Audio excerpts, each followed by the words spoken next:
Back to our top story. What forecasters say is shaping up to be the largest El Nino ever since modern records began. We got a bit of an idea earlier about some of the dramatic effects that we could see across large regions of the world. Let's zero in on one very narrow strip of the world. Very narrow, but very important. And that's the Panama Canal, that 50-mile, 80-kilometre stretch connecting the Atlantic and Pacific Oceans. Marco Forgione is Director General at the Chartered Institute of Export and International Trade and joins me now. Marco, this is a canal that connects two oceans. What's the problem? Can't the canal simply be topped up? Well, Tim, what maybe a lot of people don't understand is that the Panama Canal doesn't use seawater. It's a freshwater canal, and it is served by two freshwater lakes at the very top of the canal.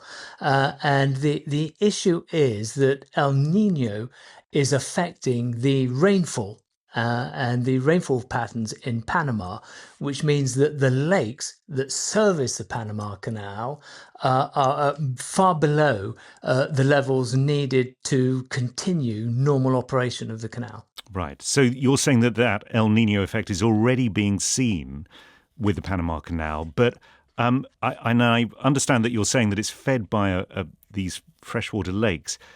But in a circumstance such as this, given that it does connect two oceans, I'm sure it's more complicated than what I'm about to suggest, but could not there be a system of just allowing more water in from one of the oceans?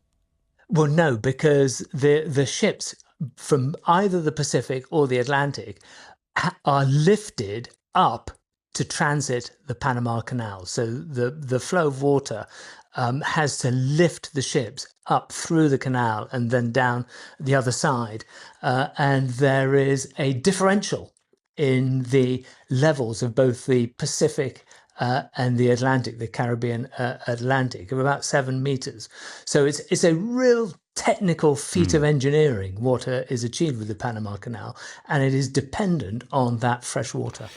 So a Panama Canal with a lower level, courtesy of El Nino, what does that mean? Does it mean fewer ships? Does it mean ships that can carry less cargo? What are the effects? Both of those.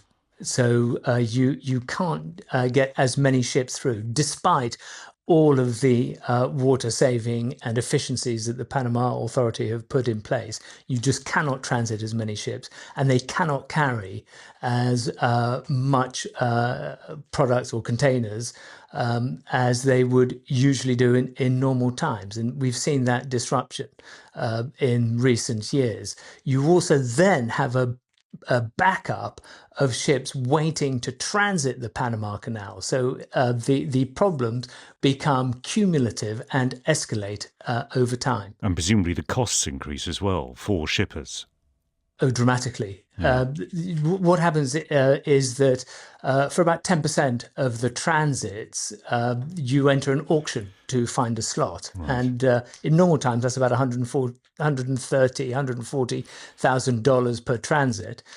Recently, a shipper paid $4 million to transit. So you can see there's a dramatic increase in costs. And how much...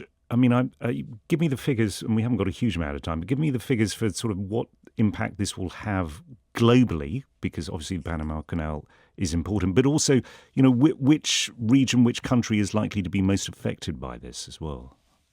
Panama Canal accounts for about 5% of global shipping, but about 40% of US container shipping. So it has a huge impact, particularly on the US.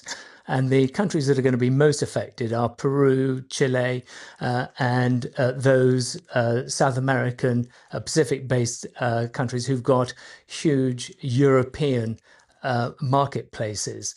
So the biggest impact will be on America, it will be on Central America, and on South America. Fascinating. Thank you very much for that briefing. Marco Forgione, Director General at the Chartered Institute of Export and International Trade. You're listening to NewsHour.